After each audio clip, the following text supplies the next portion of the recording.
Hello students, आज कक्षा 9वीं के गणित भाग 1 में हम जो है पहला प्रकरण देखेंगे समुच्चय।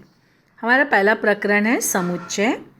समुच्चय मतलब क्या होता है? समुच्चय ने सेट्स, जैसे हम इंग्लिश में कहते हैं ना ग्रुप। जैसे तुम लोग बोलते हो कि क्लास 9th ए की गर्ल्स हो या 9th बी के गर्ल्स हो या 9th ए के बॉयज़ का ग्रुप है, 9th बी के बॉयज़ का ग्रुप है। तो ग्रुप बोलते हैं ना समूह। जैसे इंग्लिश में तुम लोग कहते हो ग्रुप, हिंदी में तुम लोग कहते हो समूह। तो ऐसे ही जो हम गणित में हम उसको समुच्चय यानी सेट्स कहते हैं। ठीक है, जैसे यहाँ पे उदाहरण देखते हैं हम लोग। जैसे यहाँ पे देखो फूलों का गुच्छा, यहाँ पे उदाहरण में देखो दिया फूलों का गुच्छा, यहाँ दिया चाबियों का गुच्छा, पक्षियों का समूह, है ना। फिर उसके बाद यहाँ दिया है कॉपियों का गट्ठा, यानी खूब सारी कॉपियाँ हैं ना, कॉपियों का गट्ठा। यहाँ पे संख्याओं का समूह, ये कौन सी संख्या देख रहे हो? 1 2 3 4 से शुरू है। और ये डॉट डॉट डॉट का मतलब क्या होता है कि आगे कंटिन्यूटी बनी है। लेकिन ये संख्या कहाँ से शुरू हुई है? देखो 1 से। तो जब संख्या 1 से शुरू होती है तो उसको हम कौन सी संख्या कहते हैं जानते हो? इसको हम लोग प्राकृत संख्या कहते हैं। अगर ये 0 से शुरू होती है ना ये संख्या, अगर पहले संख्या 0 होती तब उसको हम पूर्ण संख्या कहते हैं, होल नंबर। लेकिन 0 से नहीं शुरू, 1 से शुरू। तो जो 1 से संख्या शुरू होती है वो होती है प्राकृत संख्या, नेचुरल नंबर्स। ठीक है, और अगर 0 से शुरू होती तो क्या कहते हैं हम उसको? पूर्ण संख्या, होल नंबर। ठीक है, लेकिन अगर प्लस माइनस दोनों आ जाता तब हम उसको कहते हैं पूर्णांक संख्या। अभी आगे हम पढ़ेंगे इनके बारे में। तो यानी यहाँ पे ये जो हम उदाहरण देख रहे हैं ये सब उदाहरण में समूह है, ग्रुप है ना। तो गुच्छा है। फिर अभी देखो यहाँ पे मतलब ये भी देखा जाए तो एक प्रकार का समुच्चय है। यानी गणित में हम क्या बोलेंगे? ये सब समुच्चय में है। लेकिन उसमें भी अभी देखो यहाँ पे कुछ और उदाहरण देखते हैं। जैसे दिया सप्ताह के दिन। सप्ताह के दिन मतलब जो तुम्हारे वीक में डेज आते हैं, जैसे Monday, Tuesday, Wednesday, Thursday, Friday, Saturday और संडे। तो ये हमारे सप्ताह के दिन है। तो देखो ये भी एक प्रकार का ग्रुप हुआ ना ये यहाँ पर। फिर हमें दूसरा उदाहरण क्या बोला है? एक वर्ष के महीने। एक वर्ष के महीने जैसे जनवरी, फरवरी, पूरा शब्द लिखना है, ये मैंने केवल फर्स्ट अल्फ़ाबेट लिख रही हूँ ना। जनवरी, फरवरी, मार्च, अप्रैल, मई, जून, जुलाई, अगस्त, सितंबर, अक्टूबर, नवंबर और दिसंबर। ये क्या हुआ? एक वर्ष के महीने। कभी कभी ध्यान देना क्वेश्चन में इंग्लिश का वर्ड आया तो ये वर्ष के महीने, जनवरी, फरवरी, मार्च, अप्रैल, ये सब। कभी कभी हिंदी का भी आता है, हिंदी के महीने। जानते हो हिंदी के महीने क्या क्या होते हैं? अगर नहीं जानते हो तो आज ही अपना कैलेंडर उठाओ। कैलेंडर में जो तुम्हारे हिंदी मतलब कैलेंडर होता है ना, उसमें तुम्हारे ऊपर इंग्लिश के नाम होते हैं और नीचे ब्रैकेट में हिंदी नाम होते हैं। हमारा हिंदी का महीना शुरू होता है चैत्र से। चैत्र, वैशाख, वैसे पढ़े हो, छोटी कक्षाओं में पढ़े हो। चैत्र, वैशाख, ठीक है, ज्येष्ठ, आषाढ़, श्रावण, है ना। ये सब हमारे जो है चैत्र का महीना हमारा कब आता है पता है? होली के दूसरे दिन। हमारा होली के दूसरे दिन से चैत्र का महीना, होली हमारा लास्ट होता है, फाल्गुन का महीना वो लास्ट होता है और उसके नेक्स्ट डे से चैत्र शुरू होता है। तो अपने हिंदू कैलेंडर के अनुसार चैत्र, वैशाख, ज्येष्ठ, आषाढ़, श्रावण, अश्विन, ठीक है, श्रावण के बाद भादो, अश्विन, कार्तिक, ठीक है, इस तरह से मार्गशीर्ष, फिर माघ, पौष, फाल्गुन। इस तरह से 12 महीने हिंदी कैलेंडर में भी होते हैं और इंग्लिश कैलेंडर में। लेकिन हमारा जो कैलेंडर शुरू होता है वो चैत्र महीना से। ठीक है, लेकिन क्वेश्चन में तुम लोग देखना दोनों याद करना है, दोनों नाम याद करने हैं। लेकिन क्वेश्चन में अगर अंग्रेजी महीने आए तो जनवरी, फरवरी सब लिखना, और अगर हिंदी महीना आए तो चैत्र, वैशाख, ज्येष्ठ, आषाढ़, इस तरह से लिखना, सबके बीच में कॉमा डालना। फिर यहाँ पे देखो दूसरा उदाहरण दिया गया है, आरंभ की 10 गणन संख्या। 10 गणन संख्या, जो गणन संख्या होती है ना शुरू की, केवल 10 संख्या लिखनी है, 10 गणन संख्या। तो वो भी हम लिख सकते हैं, ये भी समुच्चय में आया। हमारे सौर मंडल के ग्रह, ये भी समुच्चय में आया है। सौर मंडल के मालूम है ना कितने ग्रह हैं? 8 हैं। अभी टोटल कितने ग्रह? 8। तो ऐसे 8 नहीं लिखना, तुम्हें लिखना है ना मर्क्यूरी, वीनस, अर्थ, तो बुध शुक्र, बुध शुक्र, है ना। फिर उसके बाद पृथ्वी, फिर मंगल, पढ़े हो ना तुम लोग, बुध शुक्र पृथ्वी मंगल। फिर उसके बाद जुपिटर, जुपिटर यानी बृहस्पति। अब इसमें भी तुम्हारे दो नाम आते हैं, इंग्लिश नाम और हिंदी नाम, तो देखना क्या बोला, बुध शुक्र पृथ्वी मंगल Brihaspati, Jupiter, mercury, Venus, Earth, Mars, Jupiter, Saturn, Saturn यानी शनि, ठीक है। उसके बाद नेपच्यून और प्लूटो, नेपच्यून, ठीक है, Mercury, Venus, Earth, Mars, Jupiter, Saturn, Uranus, Uranus, और उसके बाद नेपच्यून। प्लूटो पहले था, लेकिन अब प्लूटो को हटा दिया गया है। पहले 9 ग्रह बोला जाता था ना, लेकिन अब जो है वैज्ञानिकों ने अध्ययन किया कि प्लूटो जो है वो ग्रह की परिभाषा में नहीं बैठता, इसके लिए उन्होंने उसको हटा दिया। तो अब टोटल कितने ग्रह हैं? 8 ग्रह, बुध शुक्र पृथ्वी मंगल बृहस्पति शनि, Uranus Neptune. Uranus Neptune English Hindi नाम सेम है। और ये इंग्लिश में अगर होगा तो बुध यानी मर्क्यूरी, वीनस, पृथ्वी यानी अर्थ, ठीक है, मंगल यानी मार्स, बृहस्पति यानी जुपिटर, शनि मतलब सैटर्न, फिर यूरेनस नेपच्यून। ये भी एक प्रकार का जो है समुच्चय हुआ। ये सब क्वेश्चंस आएंगे तुम लोग को अलजेब्रा में लिखने के लिए। फिर यहाँ पे कुछ उदाहरण देखो, अभी क्या बोला है, कक्षा के पराक्रमी विद्यार्थी, मतलब तुम्हारे क्लास के जो पराक्रमी विद्यार्थी है, तो क्या हम इसमें जैसे सप्ताह के दिन में तुमने नाम लिख लिया, वर्ष के महीने में नाम लिख लिया, लेकिन इसमें क्या तुम लोग नाम बता सकते हो तुम्हारे क्लास के पराक्रमी विद्यार्थी कौन कौन हैं? देखो विद्यार्थी तुम्हारे क्लास में कक्षा 9वीं के विद्यार्थी बोला गया, जैसे यहाँ लिखा कक्षा 9वीं के विद्यार्थी, तो हम बता सकते हैं कि कक्षा 9वीं में जो विद्यार्थी उनका नाम लिख सकते हैं कि ये विद्यार्थी 9th के हैं, ठीक है। तुम्हारी रजिस्टर रहेगा, रजिस्टर में से नाम लिख लोगे, ठीक है, या लिस्ट में से नाम लिख लोगे। लेकिन क्वेश्चन क्या है, पराक्रमी विद्यार्थी। तो पराक्रमी, क्या कोई स्पेशल पराक्रमी है? देखा जाए तो यहाँ पर हम स्पेशल नाम नहीं लिख सकते, ये समुच्चय में नहीं आया, ये समुच्चय में नहीं आया। समूह ग्रुप बने लेकिन ये समुच्चय में नहीं आता है। क्यों नहीं आता है? क्यों नहीं आता है? क्योंकि यहाँ पर क्या हुआ कि पराक्रमी देखा जाए तो सारे स्टूडेंट्स पराक्रमी है ना, कोई किसी इसमें पराक्रमी दिखाता है, कोई किसी और अपने, मतलब सबका अपना अपना तरीका होता है, तो सबका तो नहीं विशेष हम ऐसे पराक्रमी विद्यार्थी नहीं बोल सकते, सब अलग अलग इसमें रहते हैं, तो इसके लिए ये समुच्चय में नहीं आता है। बाकी सब देखो उदाहरण में समुच्चय में आए, यानी कि समुच्चय क्या हुआ, यानी समुच्चय देखा जाए तो क्या हुआ, ये समुच्चय सेट यानी क्या है कि जिस समूह के घटकों को अचूक और स्पष्टता से व्यक्त कर सकते हैं, मतलब घटक को जब हम अचूक और स्पष्टता से व्यक्त कर सकते हैं, उन समूह को हम समुच्चय कहते हैं, उसको ही हम समुच्चय कहते हैं। जैसे अभी यहाँ पे हमने देखा ना सप्ताह के दिन, तो ये समुच्चय है, एक वर्ष के महीने ये समुच्चय है, सौर मंडल के ग्रह। लेकिन जब पराक्रमी विद्यार्थी वाला प्रश्न आया तो ये समुच्चय नहीं है, क्योंकि हम यहाँ पर जो घटक हम बताएंगे वो अचूक और स्पष्ट है, इसमें हम व्यक्त नहीं कर सकते, ठीक है।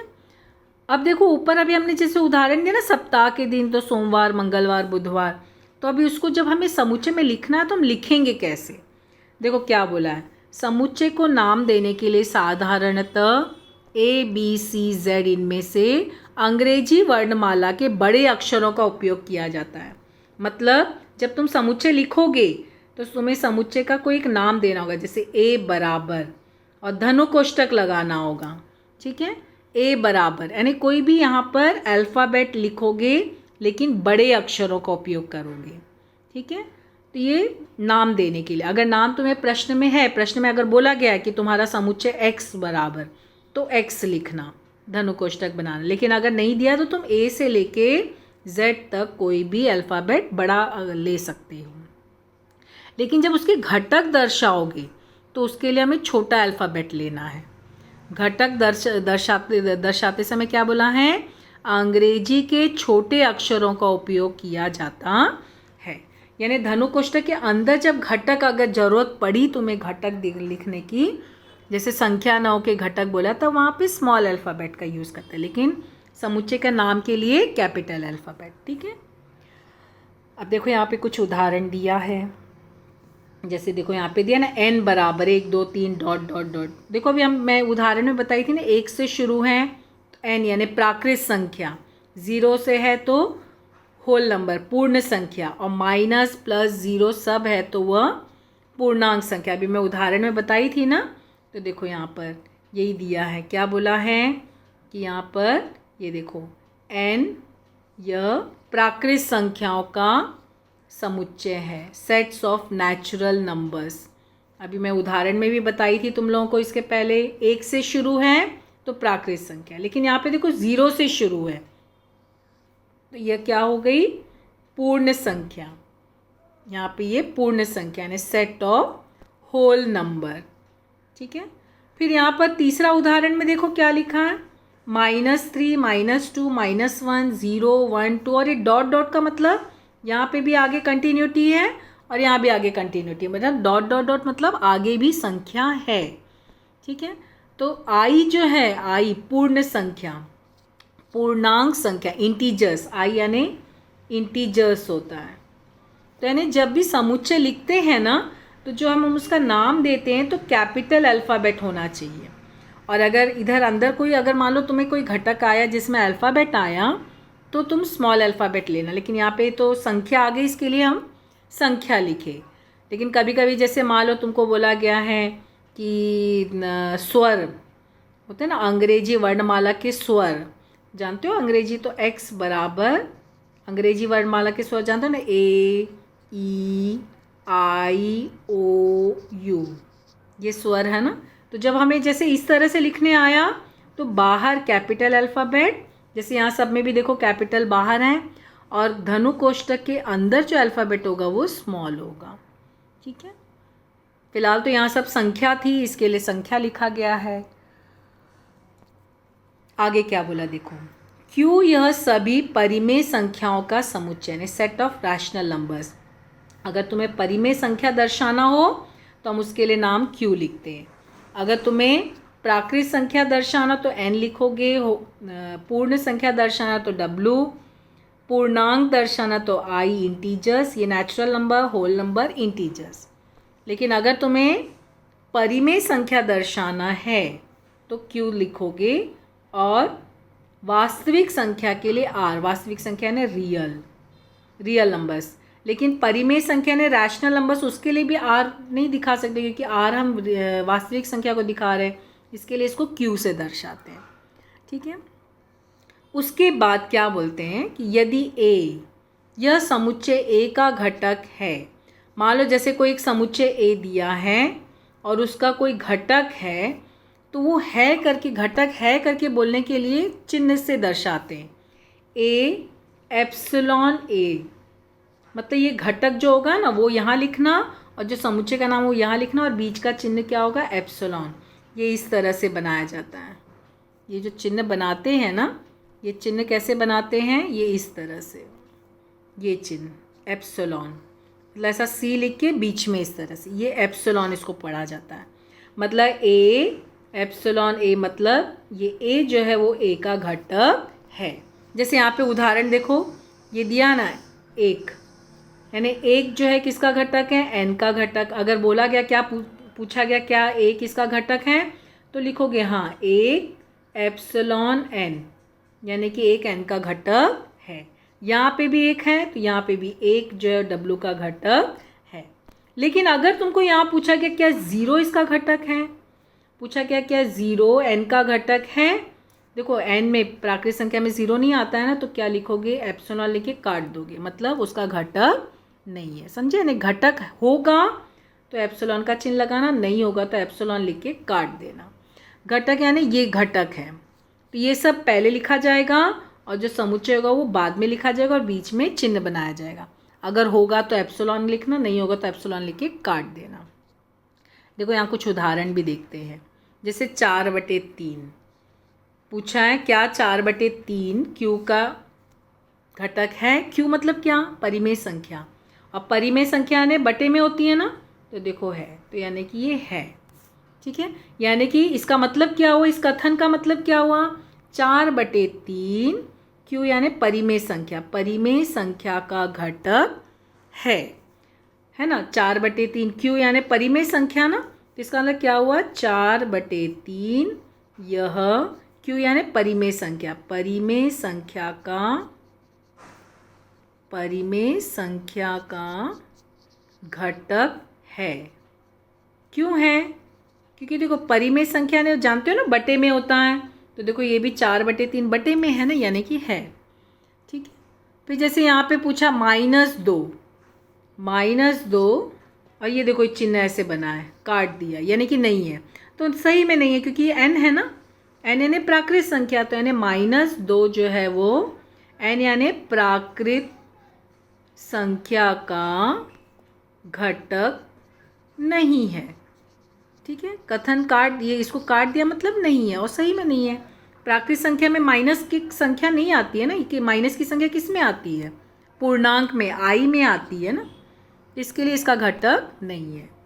यहाँ पे देखो क्या बोला, P यह, अब देखो यहाँ पे ये कथन कैसे आ गया, P यह, फिर क्या बोला, P/P विषम संख्या है। इसका मतलब जान रहे हो, P यानी समुच्चय का नाम है, P समुच्चय का नाम है, और यहाँ पे विषम संख्या यानी कि विषम संख्याओं का समुच्चय P है, इसका मतलब हुआ।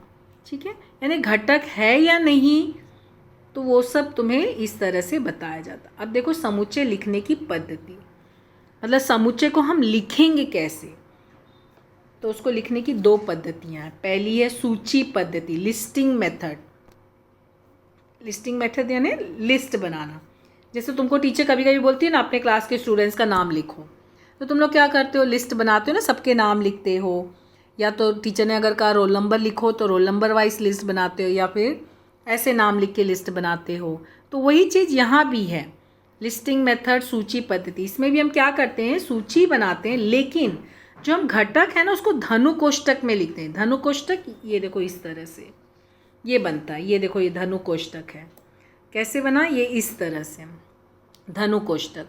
तो यानी कि हम यहाँ पे इस पद्धति में क्या करते हैं, सभी घटकों को धनु कोष्टक में लिखते हैं। ठीक है, और क्या बोला है, प्रत्येक घटक को अलग दर्शाने के लिए संलग्न घटकों के बीच में अल्प विराम, यानी अल्प विराम यानी कॉमा, देखो ये कॉमा डाला है ना, यानी हर एक जब जो घटक लिखोगे ना सबके बीच को, मतलब उनको अलग करने के लिए क्या करेंगे, बीच में कॉमा का चिन्ह, इसको अल्प विराम बोलते हैं ना, कॉमा लगाओगे, चिन्ह लगाया जाता है। इसमें घटकों का क्रम महत्वपूर्ण नहीं होता, मतलब तुम घटक को किसी भी क्रम में लिख सकते हो।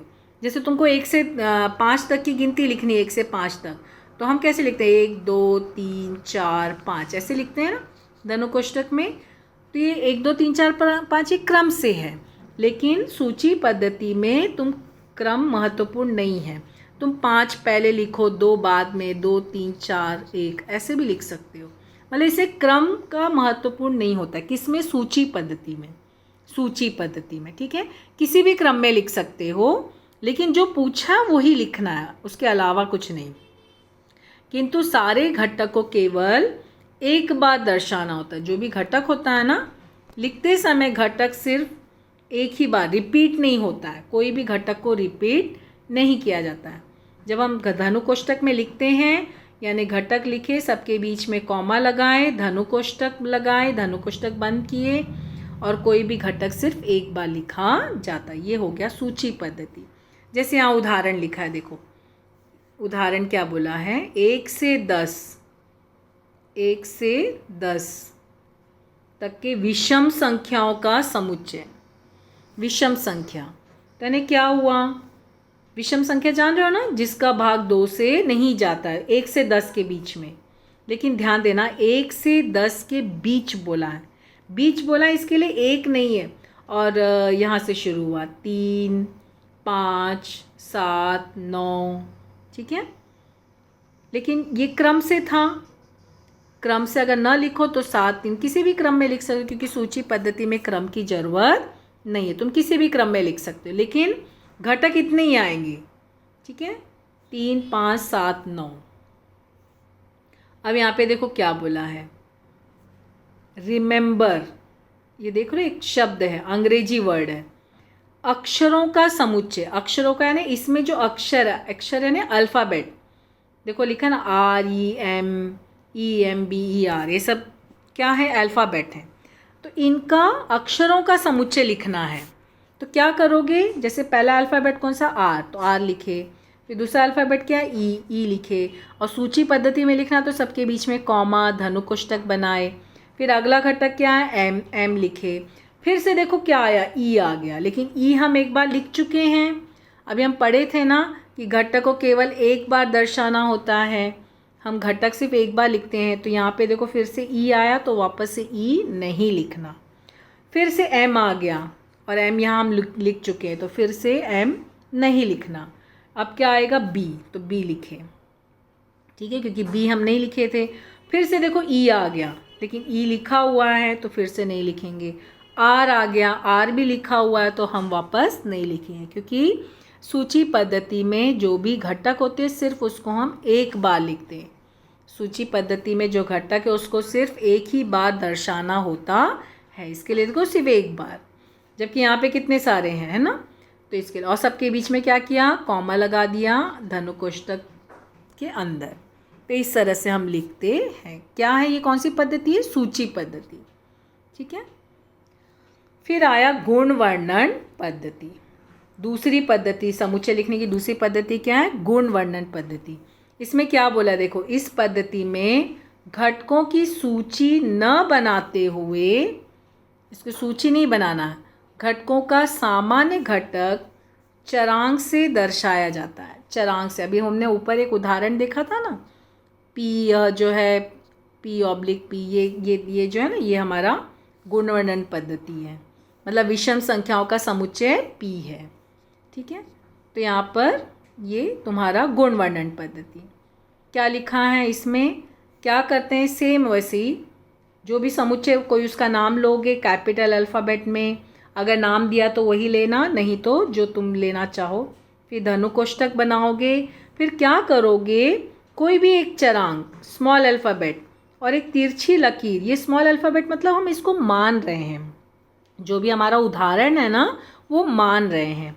फिर वापस वो x लिखोगे, फिर वो बताओगे किसका घटक है, प्राकृत संख्या का घटक है कि पूर्ण संख्या का घटक है, ठीक है, कि पूर्णांक संख्या का, वो चिन्ह लगाना। फिर कॉमा डाल के वो x क्या है, 1 से बड़ी और 10 से छोटी संख्या, चिन्ह के साथ। तो ये गुण वर्णन पद्धति, ठीक है। तो यहाँ पर गुण वर्णन पद्धति में हम क्या करते हैं, धनु कोष्ठक बनाएंगे। फिर धनु कोष्ठक बनाने के बाद जो भी हम घटक मान रहे हैं, मोस्टली हम लोग x मानते हैं ना, x मान लो, कोई ज़रूरी नहीं x लो, a भी ले सकते हो, A/A। फिर a किसका घटक है वो बताना, अगर प्राकृत संख्या का घटक है तो n लिखना, अगर पूर्ण संख्या का घटक है तो w लिखना, अगर पूर्णांक का तो i लिखना। फिर आगे वो x क्या है वो बताना। फिलहाल यहाँ पे क्या है, x 1 से लेके 10 के बीच की संख्या है। तो इस तरह से, ठीक है, ये गुण वर्णन पद्धति। जैसे अभी यहाँ पे बोला है, तुम्हें उदाहरण दिया है, देखो कुछ उदाहरण दिए हैं गुण वर्णन में और सूची पद्धति दोनों में लिखा गया है।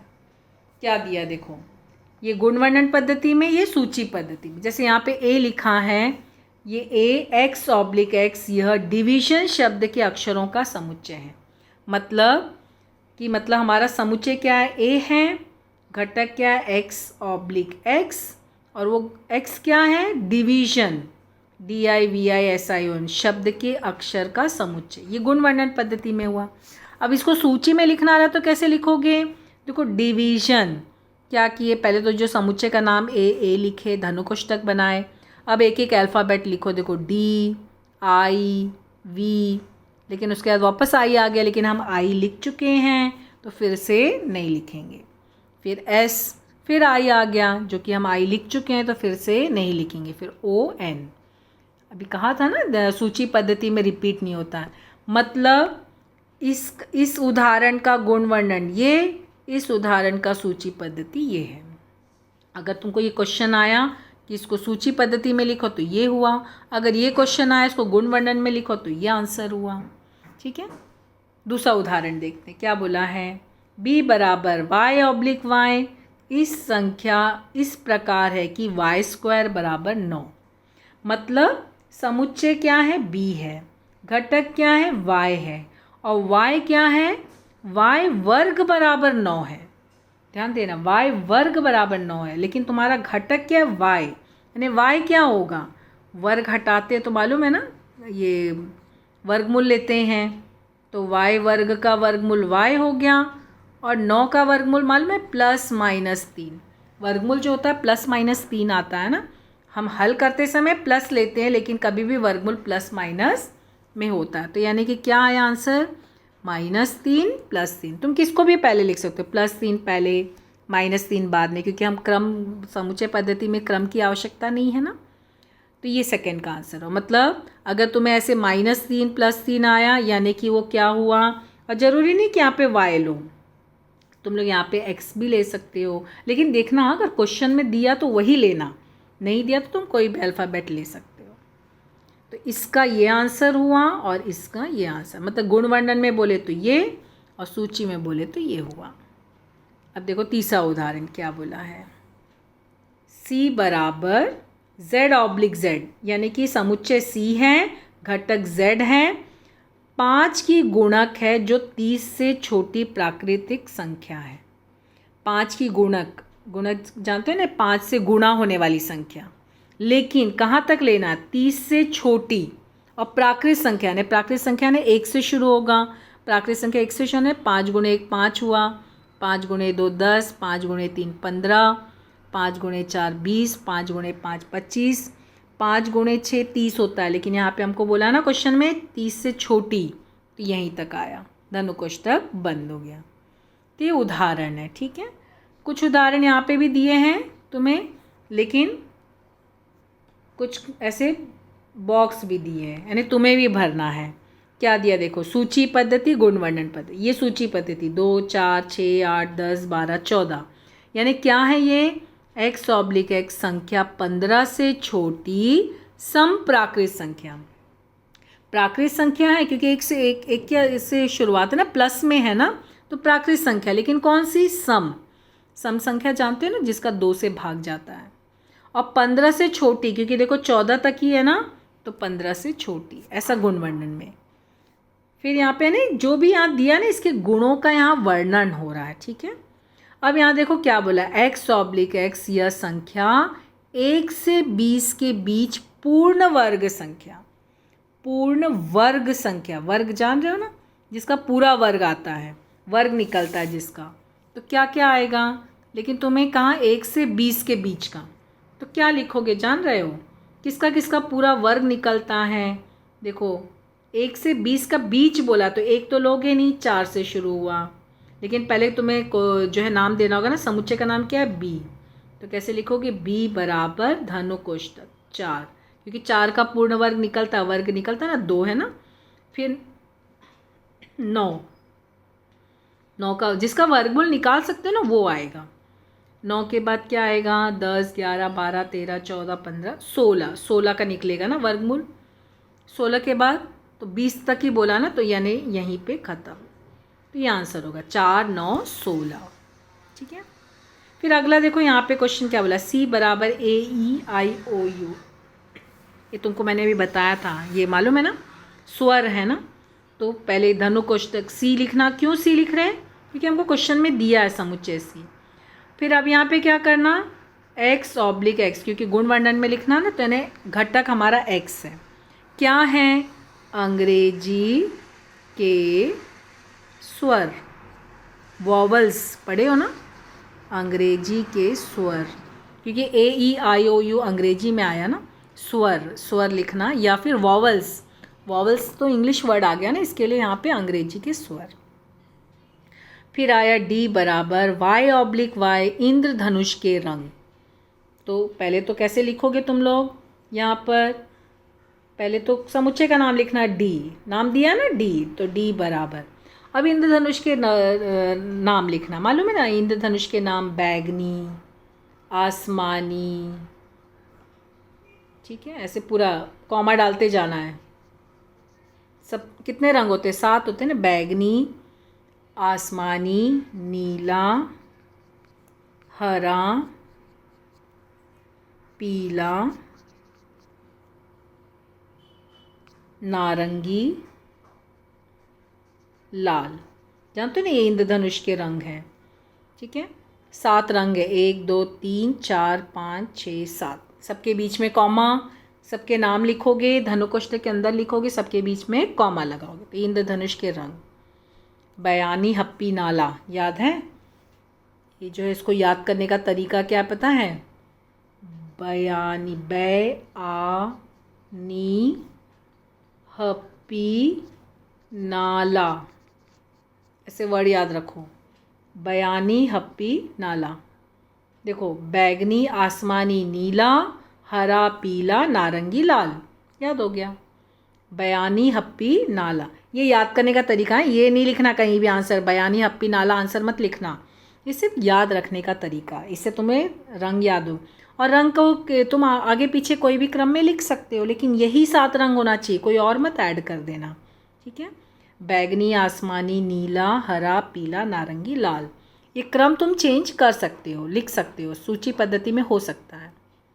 फिर देखो यहाँ पे बोला है x/x ऐसी पूर्णांक संख्या माइनस की, मतलब x जो है वो -3 से बड़ा और +3 से छोटा, मतलब -3 से बड़ी संख्या और +3 से छोटी संख्या। तो जानते हैं ना तुम लोग, ये संख्या रेखा में 0 है, ये माइनस होता है, यहाँ प्लस होता है, तो ये देखो -1, -2, -3 है, ये 1 2 और 3 है, यानी कि तुमको इसके बीच की संख्या लेनी है, -3 और 3 के बीच का, बोला ना इससे बड़ा और इससे छोटा, तो देखो क्या है, -2, -1 0 1 2, ठीक है, क्योंकि 3 से छोटा बोला है ना, तो ये तुम्हारा धनु कोष्ठक में, ठीक है।